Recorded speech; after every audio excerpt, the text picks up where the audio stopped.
Welcome in the latest episode of 5 on the Floor on the 5 Reasons Sports Network, also on Dash Radio. If you're not listening to us there, make sure that you download Dash Radio and then search for Nothing But Net. That channel will get us every day from 10 a.m. to 11 a.m. Eastern, 7 a.m. to 8 a.m. Pacific. Also, check out 5reasonsports.com for all of Brady Hawk's latest takeaways. He does them right after the games end and also right after the press conferences end, so you get two stories immediately on our website, and unlike everybody else, we are free. We also give you our other podcasts there, including 3 yards per carry. Tua is throwing on the field. I know everybody's interested in that. 5 Rings Canes, in case the Canes do play this season. Got to check that out, plus Balls Cast, Light Skin Opinions, Shulable, and more. Also, check out all the great sponsors of the 5 Reasons Sports Network. And if I sound happy right now, it's because I actually went out to the Miramar Pines area today, so I had an opportunity to catch up with Matt Perdomo, and he unloaded his car on me of Biscayne Bay Brewing, and I, in fact, tried to get it to Alf, but he was not available afterwards. The official craft beer of Inter Miami, the Miami Marlins, and 5 Reasons Sports Network. It is filling up my car right now. This is South Florida's actual independent brewery. Don't worry, I won't open it and won't drink it before I drive. Biscayne Bay is owned by local guys who employ people in this community to make their beer right here in South Florida. These guys are committed to our community and to supporting 5 Reasons Sports so we can keep bringing you all the local sports content that you can handle. If you care about supporting local business and drinking amazing beer, grab their stuff, Marlins Lager, Miami Pale Ale, and Tropical Bay IPA. I'm overflowing with that right now at all major retailers throughout South Florida. It's the beer we're drinking at 5 Reasons Sports. And now, today's episode. Welcome to 5 on the Floor, a Miami Heat and NBA podcast from Ethan Skolnick with Alphonse Sidney, a.k.a. Alf954. Brought to you by the 5 Reasons Sports Network.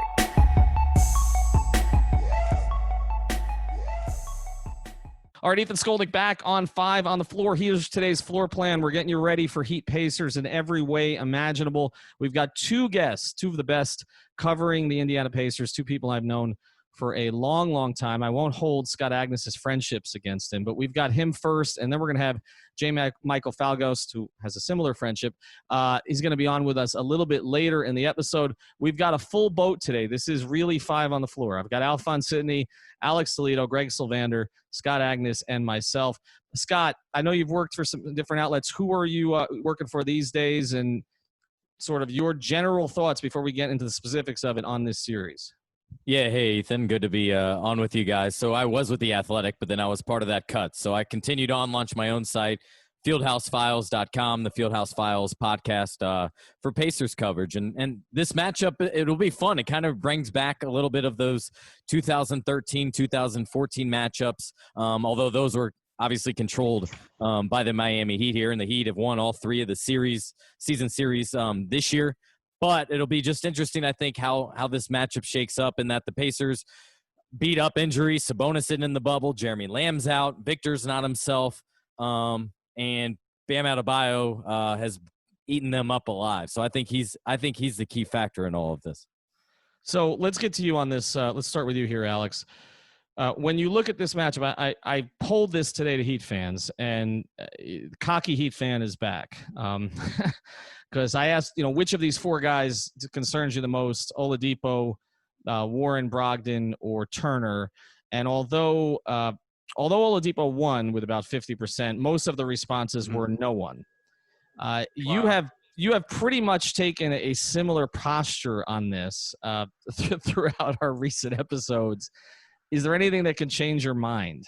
Well, yes, I was actually just talking about it with somebody else that ever since we kind of first got the confirmation of the matchup of Heat Pacers, I was kind of, like Heat in 5. I wasn't very scared after that matchup where Jimmy pretty much neutralized T.J. Warren for most of that game and a lot of their threats and what they get to on offense. The Pacers didn't look like a defensive powerhouse, even though, it's not like Sabonis, his being out really affects their defense. So I thought that was weird. I think that's something that's going to be, I'm looking forward to. But at the end of the day, the real matchup problem here, if you're just talking about one-on-one, it's Brogdon.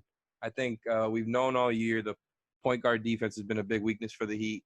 And I think there's going to be a lot of times where he gets to one-on-one stuff with Kendrick Nunn. I think they're going to kind of encourage Brogdon to do that because he's just bigger, and I think that's who they're going to slide Kendrick Nunn on if he guards, or Goran Dragic on if he starts instead. And I think either way, that's a mismatch in Brogdon's favor. I think they're going to go to that because a lot of times they're getting switches and they're getting Bam or somebody else, switching on to these guys. So I think they're going to encourage a lot of, okay, let's stop using Myles Turner on screens and let's let some of these guys get to work. And I think they can kind of do that with Oladipo and Warren as well, but Brogdon stands out the most to me, just looking at the matchups. I want to bring Scott and Greg in on this. The Brogdon-Oladipo backcourt, it seemed before the season that it had a lot of promise, and then obviously you got Vic coming back from injuries. You had Malcolm playing at a really high level and then getting hurt. Scott, where are they with that? I mean, what is their chemistry like? And I guess to you, Greg, after that, we've talked about the point of attack problems that the Heat have had all year. How big a problem do they pose?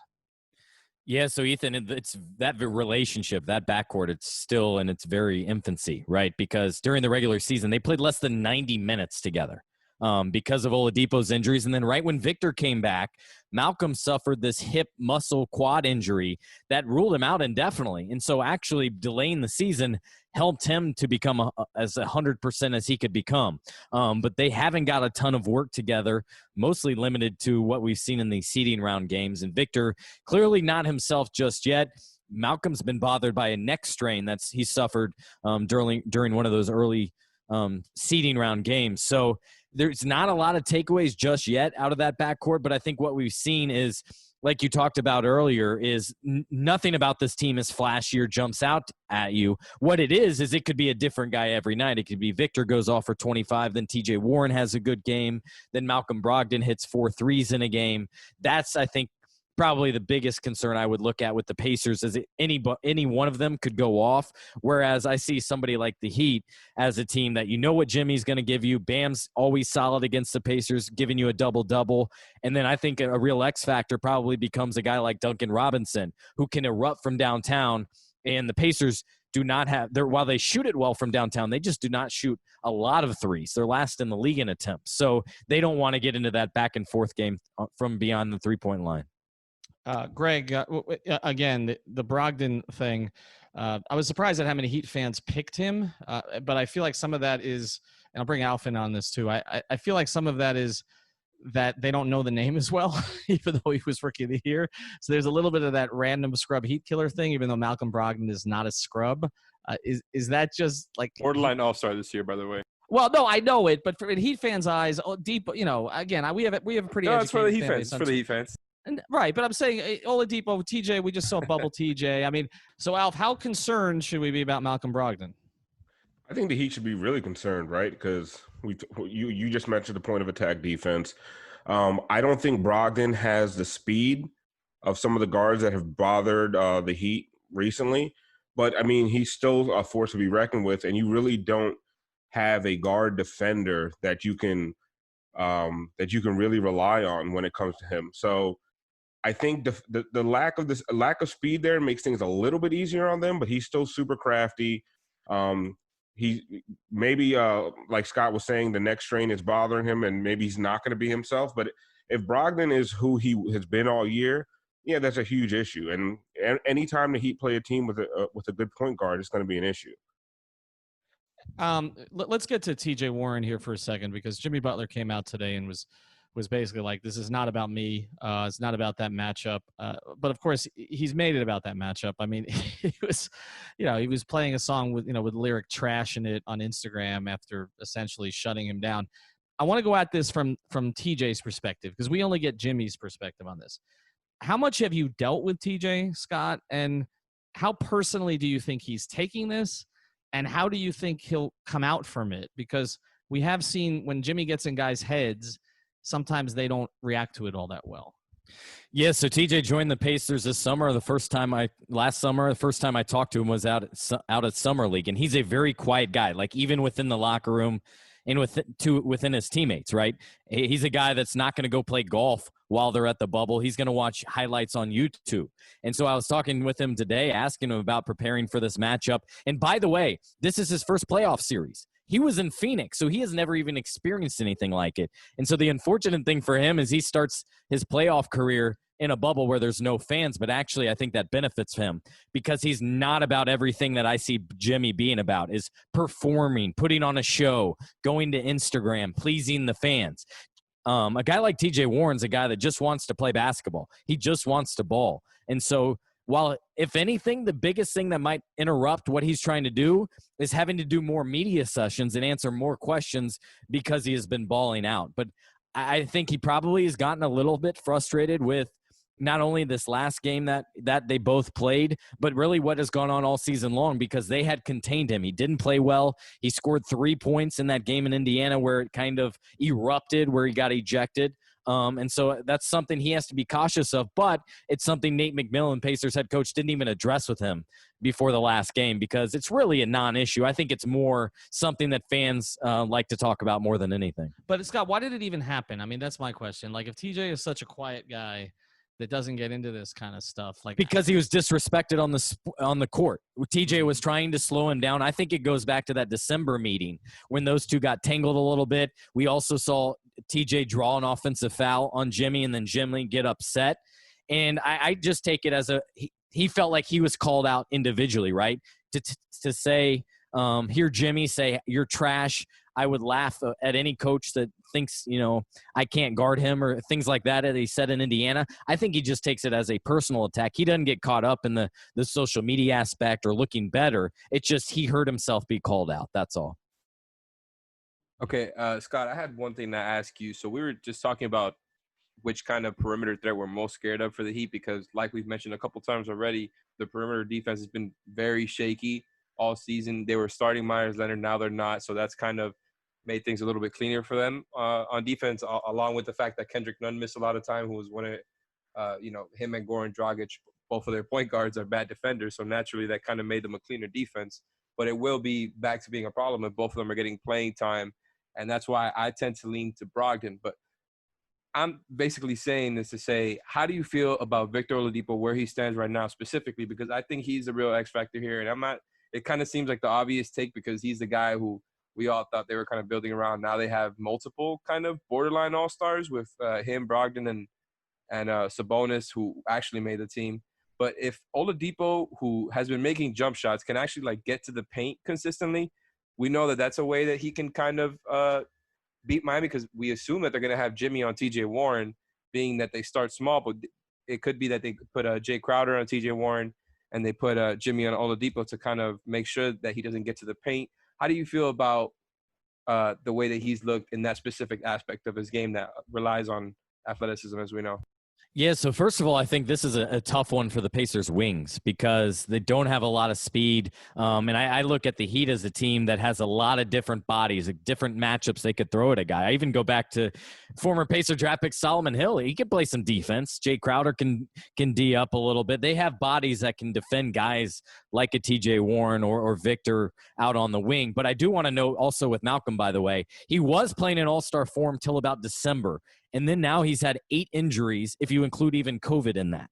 And so he hasn't really completely been himself since probably 2020 got started. Until then, you guys were absolutely right. He was having an all-star-like season. Now, with Victor in particular, I thought the last game that he played in 2 games ago, he looked the most confident that he had looked since he had returned. But he shot poorly. He was something like 4 of 27. So the shot hadn't been exactly there. He does have a deep shot he loves throwing up there.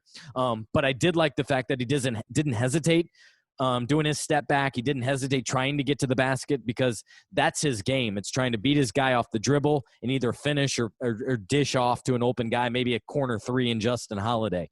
So we're beginning to see more of that. But I would agree with you as well that I kind of view him as the Pacers' X factor more so because he has the potential to do so much more. I think TJ Warren is a pretty steady guy.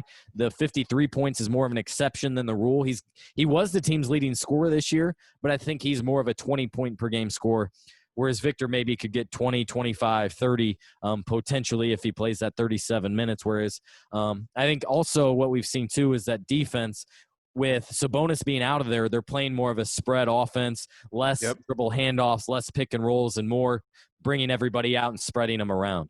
Yeah, I think to me, the Oladipo thing is the most interesting because I feel like the Heat have so many guys that they can throw at TJ Warren to slow him down. I don't really think the Heat have a guy that if Victor Oladipo is having a night, I think he's a little too quick for Jimmy.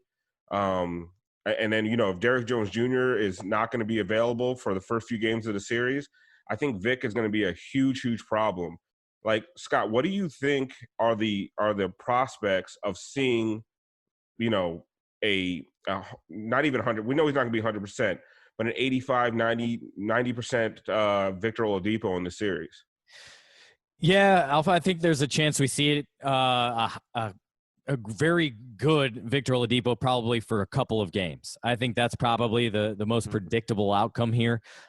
He continues to get better with more and more playing time, but I think there's a confidence, just going through the motions. We saw him try to go up for a dunk and totally get rejected, but I was encouraged by the fact that he was willing to throw his body out there and even give it a try.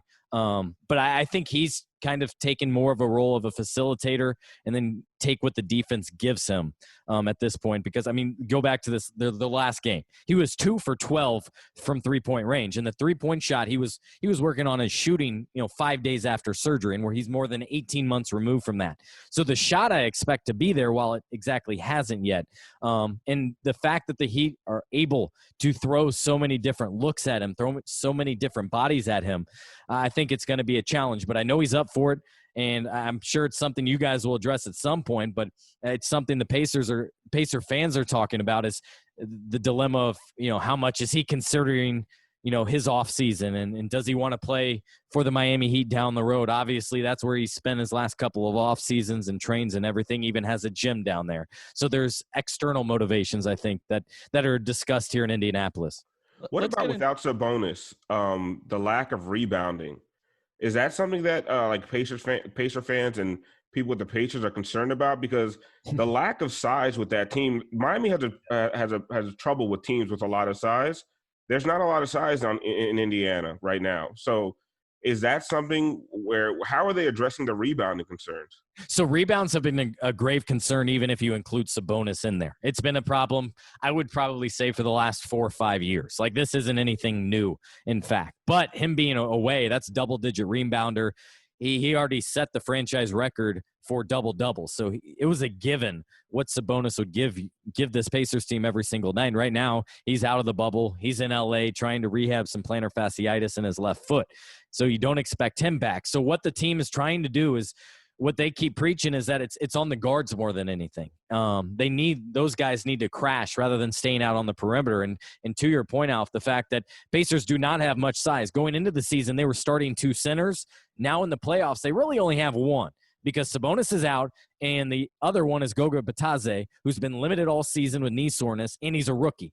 So the last thing you want to do is throw him into the fold into a playoff series when he has no idea of what to expect and would probably get worked in the post.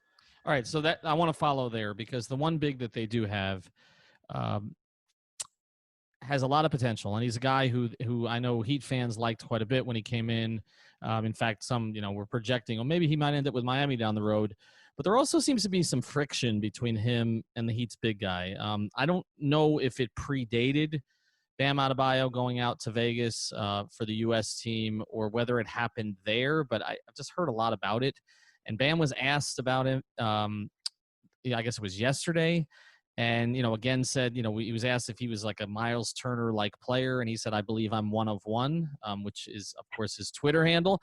Do you know anything about a beef from Myles' side? Because I have heard that there's tension, and Bam doesn't have tension with anybody.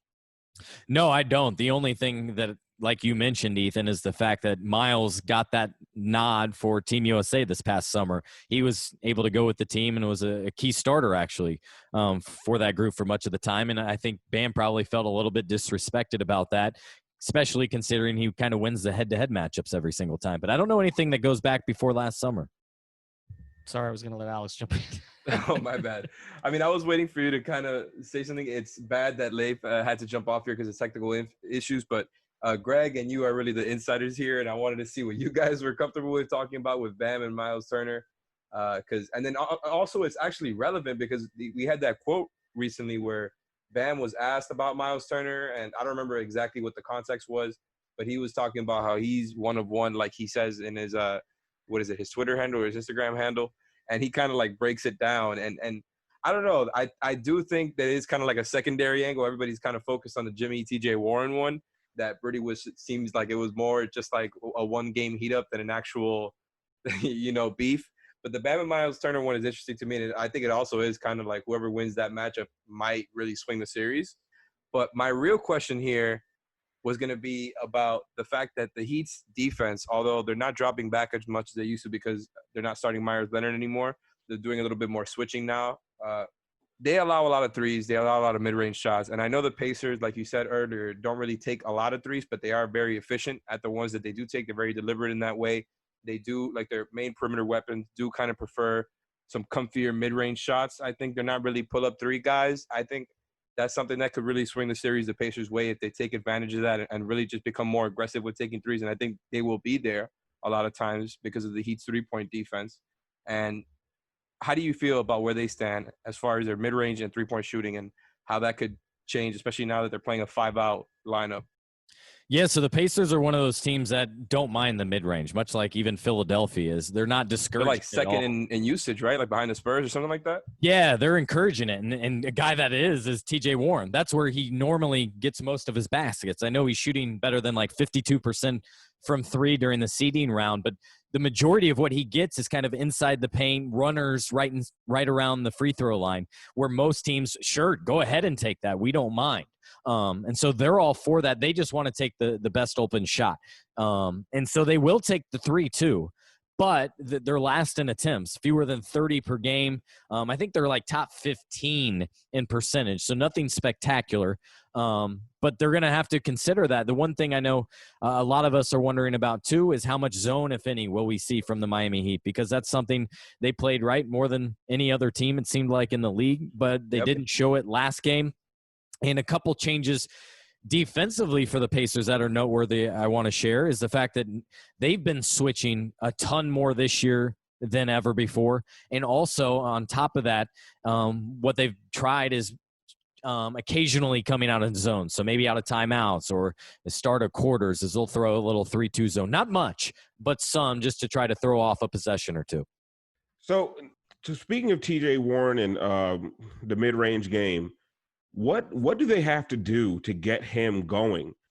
Because it just doesn't seem like this matchup works well for him, just because you got Jimmy Butler, you got Jay Crowder, you got Andre Iguodala, even guys like Solomon Hill. You just have so many big wings that can throw him off of his game.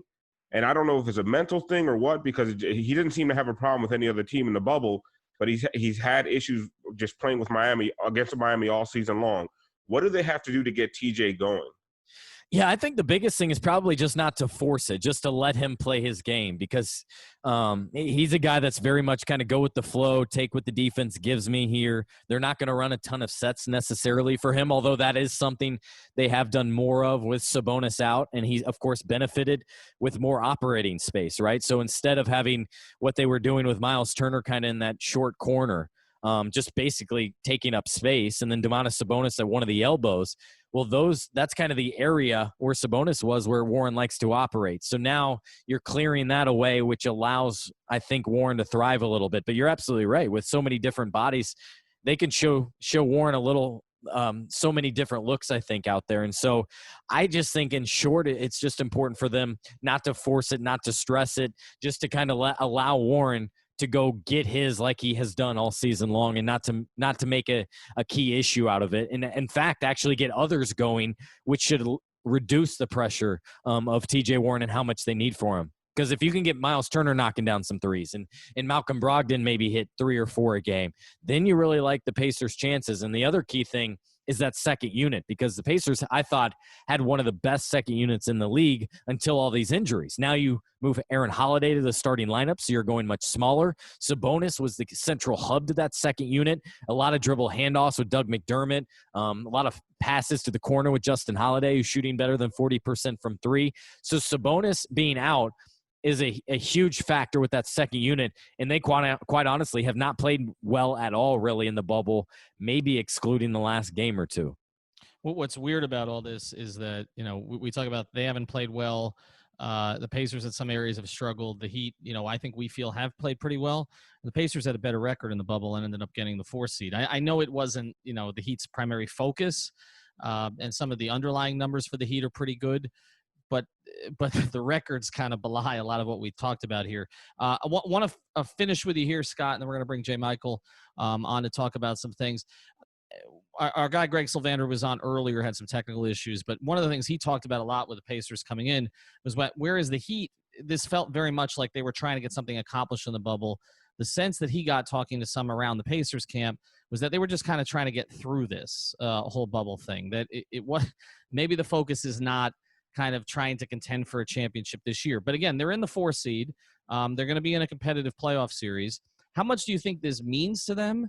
And also, what has to happen for them to win this series? Because we keep looking at it from the Heat's perspective. Yeah, so for one, I don't look at it this as kind of a throwaway, like we're just making an appearance because we need to finish the season. Because what I look at it is this group, excluding Justin Holiday, everybody in the rotation is under contract for next season. So what they're trying to do is build upon this. And this is a team that hasn't advanced past the first round, Ethan, since they met the Heat back in 2014. So what they need to do is make some kind of progress along the way. Now, Nate McMillan just got his contract extension signed and official this week, but there were all kinds of discussions and people wondering, what ultimately would this mean if you have another flame out, right? You can't have 4 appearances, in the playoffs, and all of them you get ousted in the first round. Now, this is the first time they have home court advantage, quote unquote. So there's that going. But I think for the Pacers, if they could advance past this first round, considering all the injuries, it would be a huge success. The fact that they went into the bubble, got the 4 seed, made it to the second round, considering all the injuries, that's what they're looking for. And I think for the Pacers, to win this series, you're going to need Warren probably to have 3 or 4 big games. You're going to have to rebound much better than they had. And turnovers have really been a problem in recent games. The first 3 games, I think, they turned it over 10 or less. Now it's been 18, 19, 20. And then they have to prevent that big game, I think, from Jimmy Butler ultimately. Is what I think about this series, because I think there's a little bit of coaching. I thought it's notable, Ethan, the fact that when we talk to Pacer players, every one of them have started out, well, the Heat are a well-coached team. And so I think that suggests here, hey, look, Spoelstra has a little bit of an upper hand. They've been there. They've been to the playoffs a little bit before, whereas guys like T.J. Warren never experienced the playoff.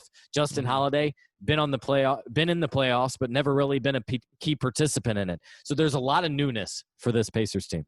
All right, Scott, before we let you go, got to make a pick. Who do you like? I wish I could take the Brian Windhorst way out of this and not make predictions, because that's the way I usually roll. But no, I haven't really thought about it. But if I had to make it, I'd probably take Heat in 6 here. I think Pacers will get a couple, but ultimately the 3-point shooting, the speed and versatility is what jumps out to me with the Heat, and the Pacers just don't have enough firepower just yet. All right. I don't let Brian get away with that either, so we're not letting you get away with it. All right. We will not report that back to anybody in Indiana, but Heat fans will love you. So follow him at Scott Agness. That's SCOTTAGNESS. Thanks, Scott. Thanks, Scott, for joining us. We're going to bring on your buddy here in a second, but thanks for taking the time. All right, guys. Thanks for having me on. Thanks, Scott.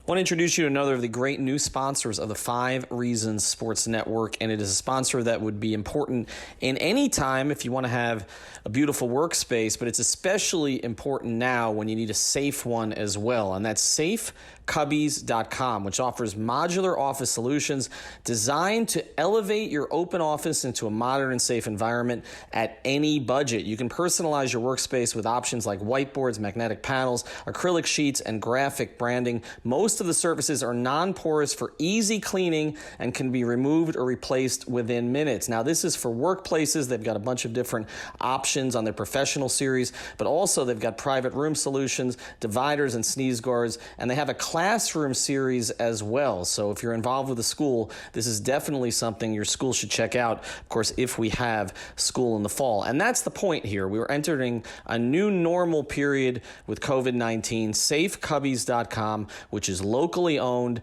is the place that you want to go. The phone number is 754-216-1071. Again, that's 754-216-1071 or SafeCubbies.com. All right, welcome back to Five on the Floor on the 5 Reasons Sports Network. As I said, check out Dash Radio, Nothing But Net channel every day, Monday through Friday, 10 to 11 a.m. Eastern, and also check out 5reasonsports.com. All right, we already had one guest. We had Scott Agness. He's been covering the Pacers for a long time. This guy's been covering the NBA for a long time, and I know Heat fans have been following his reports because there's a particular interest in one of the Pacers players that he seems to have the best information on. He's Michael Falgoust. You can find him at the Indy Star. Used to cover the Wizards, right? What teams did you cover prior to the Pacers?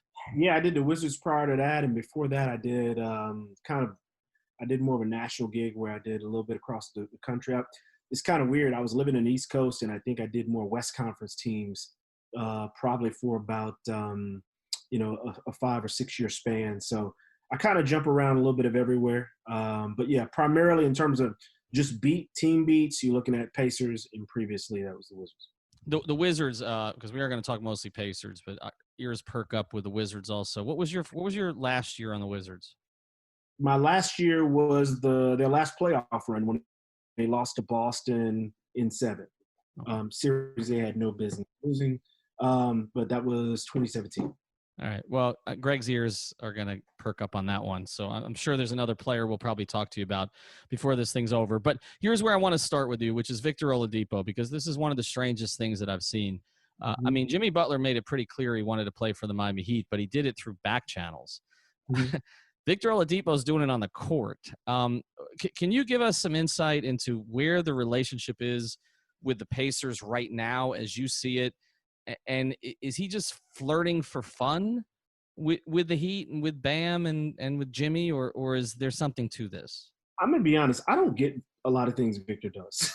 So I think part of what he does, like if you're around him long enough, you'll see there are times where you can ask him a basic question like, it's a nice day today, and he'll be like, well, is it nice? Like he gets his jolly sometimes, I think, on causing like a stir. And I think for him, it's probably a little bit fun, but, and he's being mischievous. But I think especially if you've seen the way things were handled going into the restart, how he said he was in, then he said he declared that he wasn't sure if he's going to play. Then he declared, he was out. Then he decided that, hey, I'm going to play. I was going to play all along, all of this kind of stuff. Victor has a little bit of that in him. And I think part of it comes from, if you look at the arc of his career, nobody really paid attention to him until he blew up in 2017-18 season. And, he was written off by a lot of folks. He was a number 2 overall pick. He got bounced around a couple of teams and never really blossomed, didn't get the attention or the respect that he thought he deserved. And I think this is his chance to say, look at me. And it's kind of grown to things beyond basketball and what's happening on the court. So you see stuff happening around the game. This is, he's fallen into the idea where you see a lot of guys these days that, I'm a brand. And I understand that you're trying to maximize your money, but that's a fine line you got to walk. And he was on The Masked Singer. He hired WME to represent him in terms of his interest to boost his profile, releasing records and things like that to try to show people he's more than a basketball player. So I think, believe it or not, all of those kinds of things feed into the Victor Oladipo that we see now, who's been flirting with the Heat. I was told a long time ago, if he leaves Indiana, Miami's the place that he's going to go. He spends a lot of time down there, has a gym down there as it is, and has an affinity for the place. So, look, if he leaves Indiana and goes anywhere other than Miami, I'd be really surprised. But of course, let's face it, he's got to show that he is the Victor Oladipo of old by the time he comes off this contract. He has to play through next year. for him to be in that kind of demand. And physically, at least from what I see, even though he's gotten better, he's not quite there yet. So could he be putting the cart before the horse with that? I don't know. But I just see what Victor's doing in Miami with the Heat players and stuff like that. I just see that as kind of almost on message with him, because I think he kind of likes that. And even though it may cause chaos with Pacers fans in Indiana, because they go crazy when they see it. Yeah. Hey, Jay, this is Greg Sylvander. It definitely has caused chaos with Pacers Twitter specifically. And a question I have is, we know how close Oladipo's been with Dwayne, and we've seen his affinity for Miami. He's, spent time in the offseason there, and obviously was huddled around the entire team at half court after the game or so ago. But how much of it do you think is Oladipo publicly putting pressure on Indiana ownership to spend money? I think it's a long-standing league-wide assumption that the Pacers kind of have been tight with money, and there's been opportunities to add superstars to their core in the past, and they've passed on it basically for luxury tax reasons. So how much of it do you think is his legitimate interest in coming to Miami and playing with the guys that are in Miami versus him publicly making sure that Indiana ownership is that, Simon and all the rest of them are 100% clear that he wants them to spend money to win? I mean, I think I see both sides of the whole thing about Indiana spending money. They always have – look, there's this expectation on Kevin Pritchard, which is the president, which is to make the playoffs every year but keep a bottom 5, bottom 10 payroll. And that's hard. That's really hard to pull off. And so, yeah, so that's where the reputation obviously comes from with the Pacers and Herb Simon being cheap comes from, and understandably so. But, they're in a small market. They're in a market where the one thing the Pacers can't do that other teams can do is completely tank and, piss away a few seasons and expect people to still support the team. Because based on what they believe, and I've gotten this from multiple people with knowledge of how the thinking is there, is that they believe if they were to do something like that and completely deconstruct and try to do, say, what Philadelphia has done, the fan base will leave them. So it may get them gains long-term, even the short-term play of, blowing away seasons and then spending all this money later. They think it's going to hurt them long-term, and they're not going to get those fans back even if they are good again. And so they're kind of worried about that sort of thing. So I think with Oladipo, I don't know if it's as much money that he wants them to spend. Herb Simon was instrumental in nixing the deal. I reported a couple years ago that they had a deal lined up for Mike Conley to come at the trade deadline. It fell through because Herb Simon didn't want to pay what Conley was, the kind of money Conley was going to be due to be paid. And I think common sense wise, it's turned out to be the right move because, is Conley a $30-something million a year player? No. I think they'd spend the money, but they're not going to spend it as easily or as quickly as some other teams that can afford to. They can't afford to miss. And especially coming out of this kind of pandemic where revenues are down, you don't have attendance, there's even less money. And then, the Simons own a bunch of shopping malls, right? That's where a lot of the money comes from. So that revenue is down. I don't see them going out and having some bonanza spending spree to prove something to Oladipo as a result of him doing some of these things. They've had an open door policy, I've been told, for the last year and a half. Victor, if you want to work out an extension, we'll give you an extension whenever you want it. But of course, Oladipo wants to wait because he can get more years and more money by becoming an unrestricted free agent. That's what they expect. They're willing to pay Victor every penny that he wants. Even if he's not the Victor of 2017, I think they would come to a deal. If Victor wants to say yes to staying, they're willing to pay him at this point. So that's really not the issue with the Pacers of paying him. Look, I don't know if you guys heard the report. It wasn't really a report. Paul George saying on a podcast they had a deal lined up to bring in a superstar, and the Pacers didn't want to pay the money. And I kind of had a report out there saying that player was Anthony Davis. I confirmed through multiple people it was Anthony Davis. It wasn't as close to being done as Paul George made it seem. Because if I'm not mistaken, Davis had a year or something left on his deal. I can't remember if it was a year or two But basically, the Pacers would have had to unload the entire roster, and the roster wasn't that good to begin with, as well as a bunch of future picks to get him. And they knew he was going to go to L.A.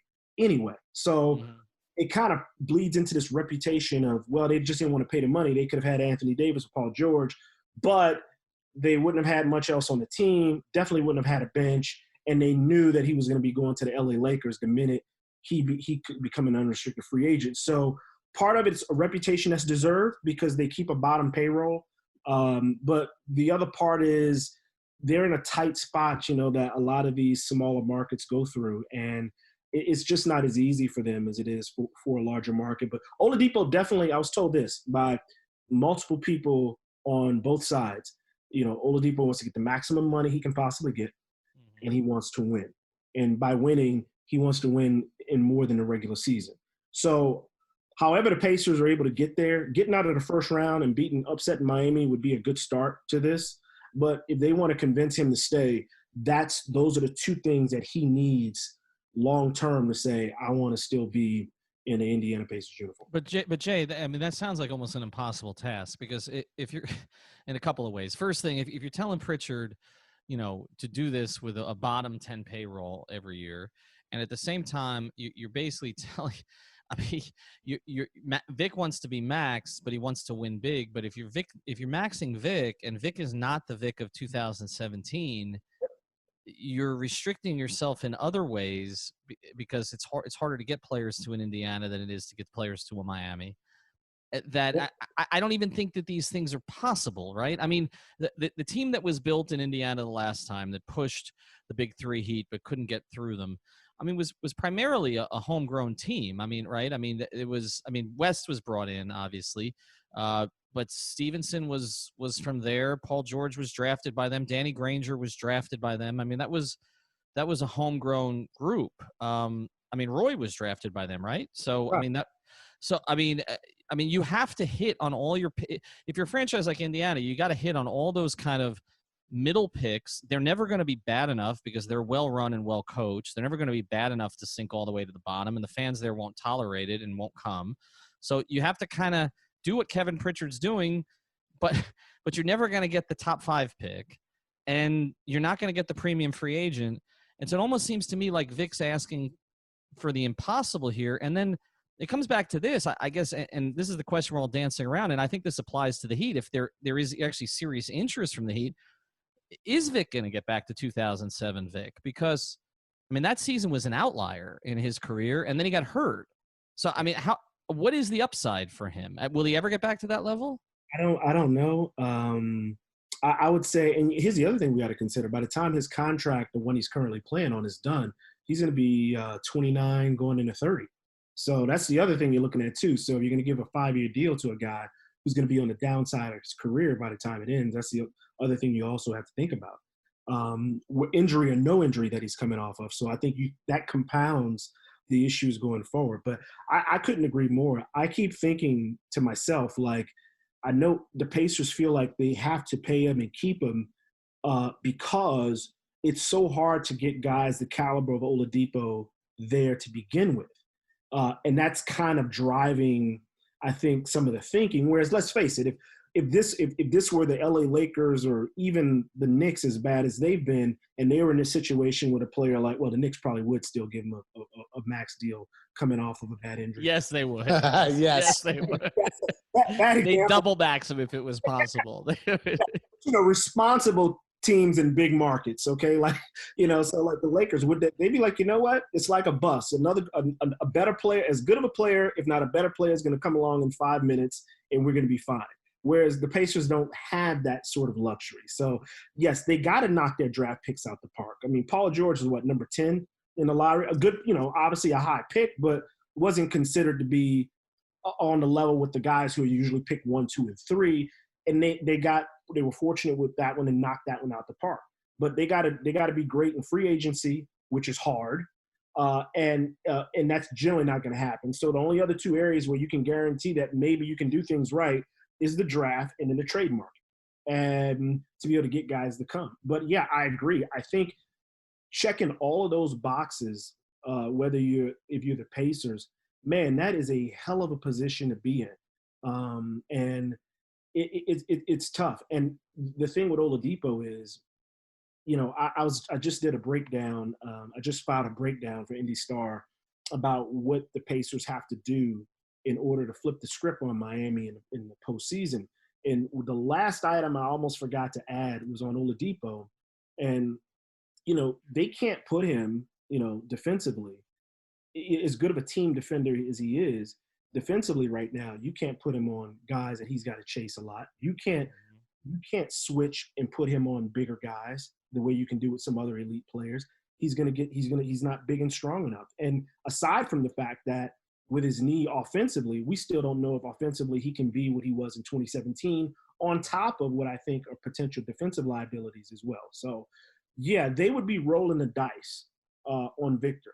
But you know what would make it really easy for him is if Victor in 2020-21 has a terrible season, or obviously, if the worst case scenario happens, if he re-injures himself, nobody wants to see that happen. But if something like that happened, then obviously that makes the decision to move on from him easier, or to get him at a cheaper price easier, and or easier to digest for the franchise. But yeah, you're right. I don't know if you can serve all of those masters at once, and that's asking a whole lot. You're going to have to sell your soul to the devil, I think, to pull that one off. All right, we're going to Pat Riley is licking his chops. Pat Riley is licking his chops. But I don't even know. And after the break, I want to get to another player that you covered because, if Pat's licking his chops, I think more about somebody else. To me, Vic's kind of a fallback option, which is making the public flirting kind of amusing, because I'm not even sure that Vic at this stage where he is, and I like Vic and I love Vic's game, but I don't even know if where he is at this stage health-wise and recovery-wise is even what the Heat necessarily needs. So we're going to talk about that in a second. Before we do, want to tell you about another great sponsor of the 5 Reasons Sports Network. That's our friend at State Farm, Louis Peters. This is an agency representing the #1 auto and home insurer in the entire United States. More than 60 years of combined experience in the insurance industry. These are local agents that understand South Florida's unique market. They've got access 24/7, so you can't walk in. Make sure you call in or click in. The phone number is 305-275-5585, 305-275-5585. The website is louispeters.com. That's LUISPETERS.com. And the office is in Miami on Southwest 117th Avenue. But again, make the call, 305-275-5585, louispeters.com. All right, I do want to get to Bradley Beal with you a little bit, because I know that you have some history there. But I want to ask a question we asked of Scott Agness at the beginning, because I haven't totally gotten to the bottom of this, except to hear that there is friction between Bam Adebayo and Myles Turner, and it's kind of the story under the surface here as everybody's talking about Jimmy and TJ. Do you know anything about it specifically? Because I had heard it predated their time at the in Vegas when ultimately Bam was cut and Myles was kept. I'm not sure about all the details on that. And you know what's making it really difficult? Obviously, this whole quarantine thing and not being able to get to players the way we normally. Yep. That's complicated. If it weren't for that, I would have had the answer for you on that yesterday. But I'm not sure. But you know what? That's going to be one of the things I think I can pull off accomplishing this week to get a direct answer, because I have a couple sources there that can spell it out for me. I'm not sure about that, but I'm gonna tell you right now, Bam, when he plays against Myles, plays really angry. I guess he does that against a lot of guys, but he's on Myles Turner in that matchup quite often lately. So Myles better bring it. And there was that question, I want to say like 2-3 days ago, where I don't remember the exact context of the question. I mentioned this with Scott as well, where basically they brought up Myles Turner in some context to Bam, and he kind of described himself as one of one, which is famously, I think, his Instagram handle. And he kind of just broke down why he's, one of one. And there was something about it. It's like I don't think he appreciated the comparison. So I think there is something to it. Yeah. Well, Myles, he's – the funny thing is, like, I know we can get in this a little bit in depth a little bit later, but watching the way the Heat and the Pacers play against one another, man, for me, Adebayo is like the huge factor, the Adebayo Turner matchup, because If you look at that last game, not the one that was played Friday, but the one that was played Monday, the one where, the actual players were on the floor. I don't think the Pacers showed exactly how they're going to attack the Heat. Now, I don't know whatever methods they use are going to be successful, but they purposely hunted Adebayo by putting him in every ball screen. Malcolm got him on switches. T.J. Warren got him on switches. Here you are. You got Duncan Robinson guarding somebody over there. There's no rule that says you got to go to a 1-5, a 2-5, a 3-5 pick and roll. Go hunt out somebody not named Bam Adebayo on that floor. They kept getting switches on him and trying to attack him one-on-one, I guess, to see if the dam would break, and it never did. He absolutely destroyed just about everything. And if you look at the games, for instance, December 27th, the first time they met this season, and now granted, Sabonis was playing, therefore Bam was guarding Turner, who was playing more outside. They never went at Bam in a ball screen. They stayed away from him completely, which kind of tells me they're probing for stuff to kind of see what things they think they can get away with and what they can't get away with. But Turner being able to spread from three and Bam's defensive presence, being able to pull him out of the paint is, to me, the key to the series. Because you can pull him away from the rim, I think that opens up things for other guys to be able to get loose, like Brogdon, like Edmund Sumner, like Aaron Holiday, these speed guys that can get to the rim and finish. Do you know, and we asked Scott this same question, and I think Scott gave the same answer that a lot of people have related to the TJ Jimmy thing, that TJ's a quiet guy and just felt basically disrespected by Jimmy. Wouldn't be the first who felt disrespected by Jimmy, but Jimmy won't stop. I mean, he stopped today on the conference call, but he paused, I would say. But, I mean, the Instagram stuff was just brutal. I'll ask you the same question I asked Scott. How is TJ handling this? TJ is like, I've known TJ since he was 15. I first met him when he was 15 years old. He trained. He was playing for David West, his AAU program called Garner Road. And you couldn't get two words out of TJ then. But he was at that time, he ended up going to NC State, and that was one of the schools on the short list at the time. TJ is the same kid, the same guy now that he was when he was a kid, when he was 15. To me, the way he speaks, his demeanor, everything about him, nothing has changed from what I've seen. But at the same time, there's a fire inside of him. I kind of relate it. It's like he's just like, even when he had that 53-point game against Philadelphia to open the restart for the Pacers, like, I was talking to guys and they said, TJ said nothing. Like, he wasn't thumping his chest. He wasn't patting himself on the back. It's like, here he is having a 53-point game, lighting up social media with everything he's doing. And throughout the whole game, he said maybe two words. So that's just his demeanor is exactly what it appears to be. But I think, he's not fronting when he's being like, so the fact that he actually got into that shouting match with Jimmy, in front of everybody was a little bit shocking, because that means Jimmy really got under his skin. But TJ has to, the one thing this season that's been really surprising to a lot of people is that even though he still has his lapses on team defense, that his individual defense has been significantly better than anything I ever saw him do in Phoenix. And I watched him a lot. And so he's a hardworking two-way kind of guy. And I think Jimmy, the fact that Jimmy was able to get under his skin and cause him to blow up like that was pretty impressive, because he's about the only guy that I've seen been able to do that to T.J. Warren. Okay, so wanted to ask here about the Heat Pacers series. We know that the seeding kind of just got inverted with that last game where the Heat didn't really play anybody. Like you mentioned, we didn't really see the Pacers give it their full shot strategically versus the Heat, and I think the Heat are they tested some things out, but could probably say something similar. What I did want to ask about was your general feelings on the matchup, but not only that, as well as how you feel about the Pacers running a 5-out lineup without Sabonis, how it'll match up versus the Heat, who allow a lot of threes. And I think that will be kind of the swing, in my opinion, the swinging key factor for the Pacers is if they hit a lot of threes, it can kind of make it a real toss-up with the Heat, because the Heat allow so many.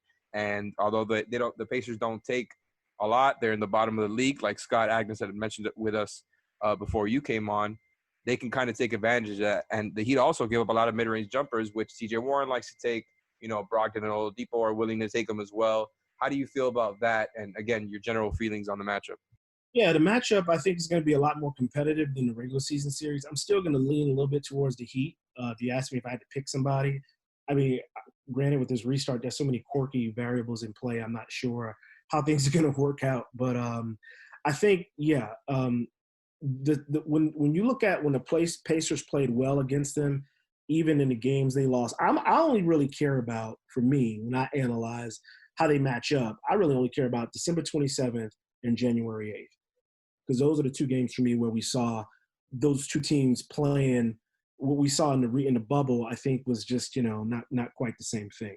Well, you see, the thing there is that the Heat have kind of switched to a switch-heavy defense by starting Jay Crowder, whereas before they were dropping a lot with Myers Leonard. I think that's the one thing, and obviously, of course, the bonus injury makes a huge difference on a series. But they didn't have Oladipo or Malcolm Brogdon for either one of those games either. Exactly. That's why I think it's so hard to evaluate this matchup. A lot of Heat fans are really cocky. And by the way, I was too. I'm not going to lie. I've kind of, after digesting a little bit more Pacers content and seeing that, I think these two teams are almost evenly matched and would be evenly matched if the Pacers were healthy.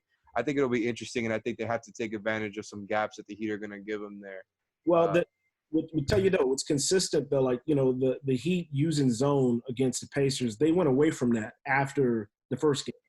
Yep. They weren't on the zones as much because the Pacers do well with that. They'll area screen, run aside, pick and roll. T.J. Warren or whoever's on the wing will make a timely cut and right in that little pocket and get that elbow jump shot, which is right in there. Those are the kind of shots the Pacers really want. So the Heat seem to have gone away from some of that, knowing that's how the Pacers knew how to exploit that. The one thing I actually think that's significant, Jeremy Lamb just absolutely torched Duncan Robinson every which way when he had the ball in those first two meetings, particularly first meeting. Obviously, Lamb is out with a leg injury, but, regardless of who's on the floor, you have to make Duncan Robinson guard somebody. You have to make Tyler Hero try to guard Edmund Sumner. Both guys, even going under one on the screen, still get beat off the dribble by Aaron Holiday, by Edmund Sumner, guys like that. So they have some weak links. Adebayo covers a lot of stuff. Jimmy Butler covers up a lot of stuff. So I think it's going to be an interesting chess match because of that. And you're right, Myers Leonard coming out there. You put him in a pick and roll action with Duncan Robinson, and you could pick whichever guy you want to score the basketball, the ball handler, or the guy or the roller. Both guys had a really good chance of scoring because of that. So there's a lot of stuff. I think this, and I've always thought, by the way, Eric Spoelstra is a top 3 coach in the league. I felt that way when he was winning championships with LeBron and the Big Three, and I think people didn't give him a lot of credit for the kind of stuff he did. So I've always been a huge Eric Spoelstra fan as a result. But yeah, I see this as a 6, maybe 7. I think I picked the Heat in 7 when someone asked me. So to be consistent, I'm gonna stay with that. All right, let's switch to your former team that you covered here for a second, because there's interest in another 2-guard, and we've had our friend Candace Buckner here on the pod, and before Bradley Beal signed that extension that kind of took him out of play here for a little bit of time. I had some fun with Candace about it because she was pretty confident that Bradley wasn't going anywhere for a while, that he bought into the rebuilding program there. I know you haven't covered him day to day in the past 3 years, but he is, other than Giannis, the apple of Heat fans' eyes, right? Like, I mean, he's the guy that they feel is kind of the final piece to this thing. How likely, just in what you know of Brad, do you think he wants to stick it out there? And let's say you just add Bradley Beal to this Heat roster right now, even if let's say you have to give up 2 out of 3 between Hero, Nunn, and Robinson, although I know we're going to get protestations from the other guys here on the pod if I throw Hero and Robinson in there. But is Bradley Beal the piece to get the Heat to win a championship? I'd give up all 3 if I had to. Yeah.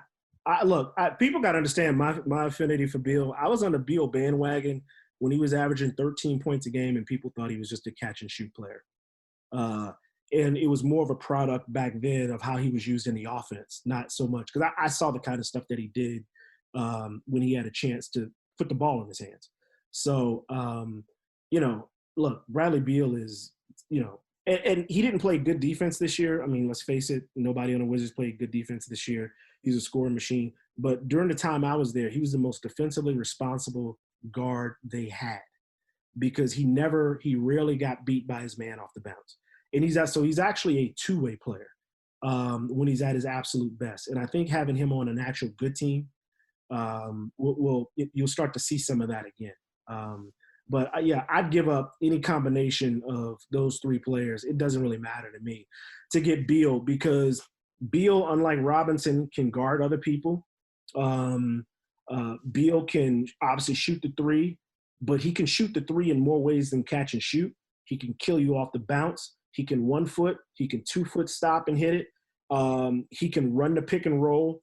I mean, there's nothing that guy can't do well. And his finishing's got better at the rim. Look, and he's just a stone cold killer. So I don't understand why, like, Beal signed that extension, but if he was that committed, he would have signed. Look, he would have tried to sign and stay there for a longer term. And by the way, there's no rule. You know, it's the best time for a player to force a trade once he has a guaranteed contract where he can get moved somewhere. That people make it seem like because a guy signed a deal, it's impossible for him to want out or want to trade. No, his goal is to get the money first, and then you can force your way out. Everything that I know, and it's kind of funny you mentioned Beal, because last week I was just talking to someone who would know about him, some folks in D.C. And look, there's what he says publicly that he's happy. He's about to hit that part of his career where how much longer do you want to be on a team that's, you know, winning 30, 35 games, has no shot at getting out of the first round, much less making the playoffs? And he gets really angry at losing.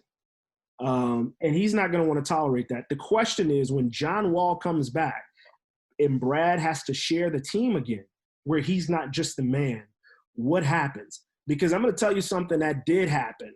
I had to report 4 years ago about John and Brad having issues, right? And immediately after I do that, counter programming comes out where some reporters have people plant stories saying, oh, they're cool with each other. That's not true. Pardon my French, that was bullshit.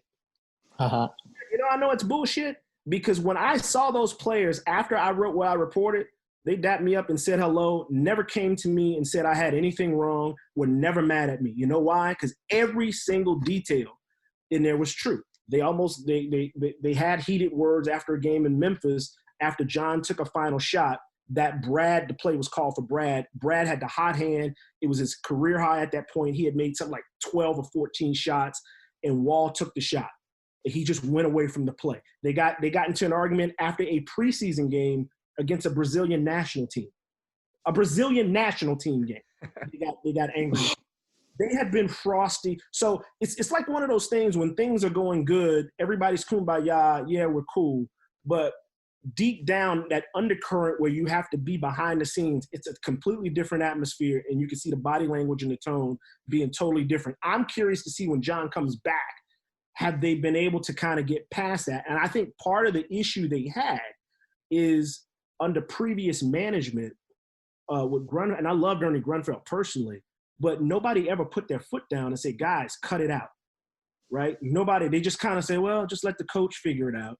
And the coach really couldn't figure it out because he's busy trying to win games and do X's and O's.